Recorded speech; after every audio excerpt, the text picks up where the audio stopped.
as Columbus, Ohio. You have it too much snow over there.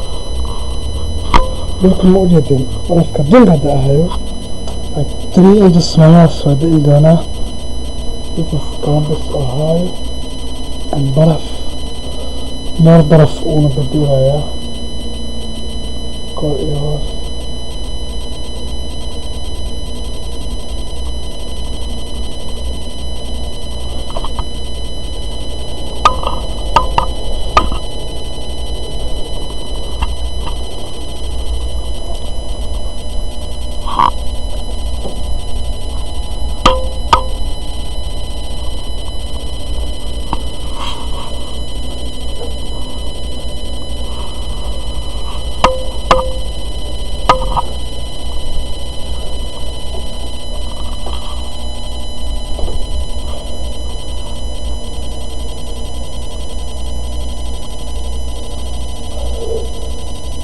Barafka adduunka